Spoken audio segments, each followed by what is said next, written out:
लौट करके आए, नाव के पास देखा वास्तव में धन भरा हुआ, बड़े प्रसन्न मना होकर के अपने घर की ओर जाने लगे। अब जैसे ही घर की ओर जा रहे थे तो माँ और बेटी बहुत दिनों से इंतजार में थी। इनके मन में तो यही था कि इंतजार में बैठी हुई है, कहीं हम अचानक पहुंच गए तो कहीं उनको सॉफ्ट न लग जाए, कहीं धक्का न लग जाए, इसलिए एक दूत को भेज दिया, मैसेंजर भेज दिया। फोन तो थे नहीं था, हम आ रहे हैं, व्हाट्सएप कर दिया, जो भी कर दिया, टेलीग्राफ कर दिया। एक दूत को भेजा, कहा जाइए हमारे घर में संदेशा लेकर के जाओ कि हम लोग आ रहे हैं, ऐसा बता दीजिए। दूत पहुंचा तो माँ और बेटी ऐसे ही बैठ करके यहाँ पर सत्यनारायण भगवान जी की पूजा करने के लिए बैठी हुई, पूजा करने। दूत आया पीछे से, दूत ने बोला व्यापारी पधार रहे हैं, पहुंच रहे हैं। माँ ने भी सुना, बेटी ने भी सुना, बड़े प्रसन्न हुए दोनों। माँ ने अपनी बेटी को कहा, बेटी तो ऐसा कर, जा उनको वहां से बुला करके लिया, रिसीव करके लिया, स्वागत करके लिया। बेटी छोटी थी, लज्जा आ गई बेटी को। बेटी ने कहा, आप बड़े हो माँ, आप सयाने हो, आप चले जाओ, आपका जाना अच्छा लगेगा। माँ ने कहा, बेटी हमने तो पूजा शुरू कर दी है, और ऐसे छोड़ के थोड़ी जाते हैं भगवान जी की पूजा में, या फिर पूजा तू पूरी कर लेना, मैं चली जाती हूँ। बेटी ने कहा, आप चले जाओ, मैं पूरी कर लूँगी। माँ उनको रिसीव करने के लिए चली गई, अपने पति और दामाद को। यहाँ बेटी भगवान जी का पूजन कर रही है। अब पूजन करते करते उसका मन व्याकुल है, उसको लगा कि अभी पूजा तो हम भगवान जी की रोज करते ही हैं, अभी तो काफी टाइम लगेगा। वो भी घड़ी को देखने लगी बार बार, अब कितनी देर रहेगी, अब कितनी देर रहेगी। मन व्याकुल हो गया, चंचल हो गया। अब पूजा तो रोज करते हैं, कौन सी बड़ी बात है। सोचा, उठी और चल दी। देखो ये भी अपमान है भगवान जी, आपने बुलाया है, बैठाया है, घर में उनका पूजन किया, सब कुछ किया, और उसके बाद आप जब चाहो उठ करके चले जाओ, ये भी तो गलत है। मेरा क्या आता है कि एक लौकिक व्यवहार में कोई हमारा मित्र आ जाए तो हम उसको भी बैठाते हैं, सम्मान देते हैं, 2 मिनट बैठते हैं। तो भगवान जी कितना उनसे कहते हैं, अच्छा थोड़ा सा अगर आप लोग बैठो, बुरा न मानो तो हमारा एक काम है, हम जरा करके आते हैं। भगवान ने कहा, ये भी मर्यादा का उल्लंघन हो गया। यदि ऐसी मर्यादा का उल्लंघन होता रहा तो संसार नहीं चल पाएगा। जैसे ही बेटी वहां पहुंची, उसके पिताजी तो आगे आगे नाव से उतर रहे थे, ठीक ठाक उतर गए। अब दामाद जी थोड़ा पीछे थे। अब जैसे ही किनारे किनारे आने लगे तो मौसम एकदम बदल गया, जैसे आपका स्वास्थ्य बदल गया रात में अचानक, ऐसे ही मौसम भी बदल गया। आंधी तूफान झंझावात बड़ी तेज। अब नाव किनारे पर आने में बड़ी मुश्किल हो गई, हिलने लगी पूरी नाव। किनारे पर आते आते नाव अंततः डूब ही गई। दामाद जी भी डूब गए। बेटी ने देखा, बेटी भी बेहोश हुई। साधु नाम का जो व्यापारी था वो समझ गया कि जरूर फिर कहीं ना कहीं हमसे गलती हो गई। क्या गलती हुई, सोचने लगा, विचार किया। कृते प्रयत्न यत्ने कृते यदि न सिद्ध्यति कोऽत्र दोषः। प्रयत्न करने पर हमारा कार्य सिद्ध नहीं हो रहा है तो हमने ये विचार करना चाहिए, इसमें हमारा दोष कहाँ पर रह गया। सामने वाले के दोष से हमारा कार्य सिद्ध नहीं हो रहा है, ऐसा नहीं। हमारे दोष से ही हमारा कार्य सिद्ध नहीं हो रहा है। अब साधु नाम का व्यापारी भी विचार करता है, कहता सवेरे से लेकर के शाम तक मैंने क्या क्या कार्य किए, गणना की, गिनती की, और गिनती करते करते तुरंत अंदर से आवाज आई कि हाँ,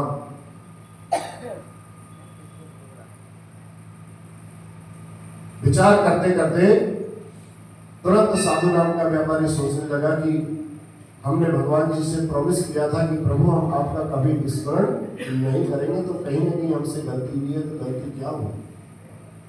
तब आकाशवाणी, अरे व्यापारी, तेरी पुत्री मेरी पूजा छोड़ करके, मेरा प्रसाद छोड़ करके आई है, यदि ये घर जाए, भगवान जी का पूजन करे, प्रसाद ग्रहण करे, तो इसे इसके पति के दर्शन अवश्य। बेटी घर गई, घर जाकर के उसको जलाया गया, होश में लाए, घर गई, घर जाके उसने भगवान जी का पूजन किया, प्रसाद ग्रहण किया। लौट करके जब आई, देखा अपने पति की साक्षात दर्शन किए, सारा परिवार बड़ा आनंदित हो गया। अब भगवान जी का सब धन्यवाद करने लगे। उस दिन थी पूर्णिमा की तिथि। क्या थी? ये लिखा नहीं है कि पूर्णिमा की तिथि को ही सत्यनारायण भगवान जी का व्रत करना चाहिए। सबसे पहले अध्याय में लिखा है किसी भी दिन श्रद्धा और भक्ति से युक्त होकर के भगवान जी का पूजन करना चाहिए। आज साधु नाम के व्यापारी ने देखा कि पूर्णिमा की तिथि है, आज ही मैं भगवान जी की पूजा करूंगा, क्योंकि कल करते हुए कल आया ही नहीं आज तक। इसलिए उसने नियम बनाया कि अब जब भी पूर्णिमा की तिथि आएगी मेरे घर में सत्यनारायण भगवान जी की पूजा होगी ही होगी। उस नियम पर चलते चलते, किस पर? नियम पर चलते चलते वह साधु नाम का व्यापारी लंबे समय तक भगवान की ऐसी कृपा भी खूब दीर्घायु हुआ, संसार के सारे उपभोग किए, मरने पर वह भी स्वर्ग लोक को चला गया। बोलिए सत्यनारायण भगवान की जय। जय नारायण नारायण हरि हरि, जय जय नारायण नारायण हरि हरि, श्रीमन नारायण नारायण हरि हरि, श्रीमन नारायण नारायण हरि हरि, सत्यनारायण नारायण हरि हरि, बोलिए सत्यनारायण भगवान की।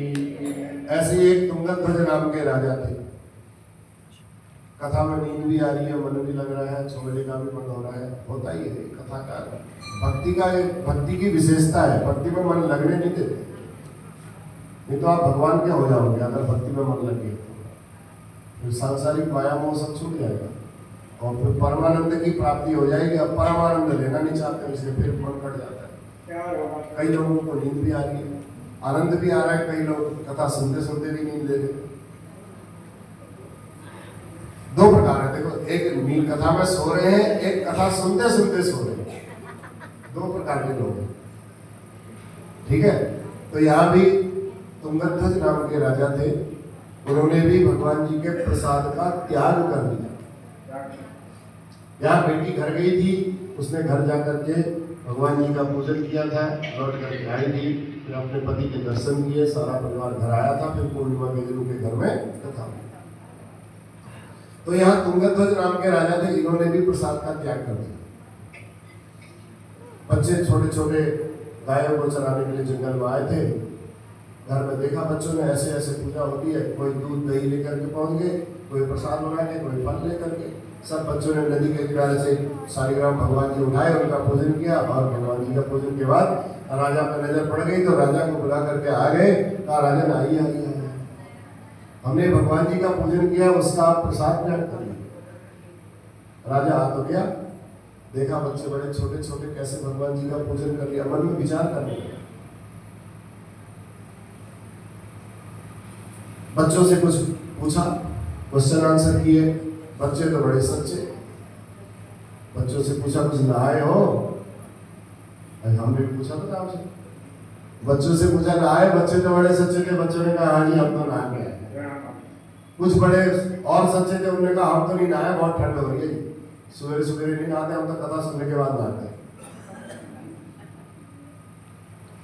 राजा के अंदर राजत्व मद जागृत हो गया कि इतने छोटे छोटे बच्चे कैसे इन्होंने भगवान जी का पूजन कर दिया। हाथ में लिया हुआ प्रसाद राजा ने वहीं का वहीं छोड़ दिया। शाम को लौट के जब अपनी नगरी में गया तो देखा नगरी में कुछ है ही नहीं, सब गाय, बड़े बड़े महल, राजा के इतने अट्टालिकाएं,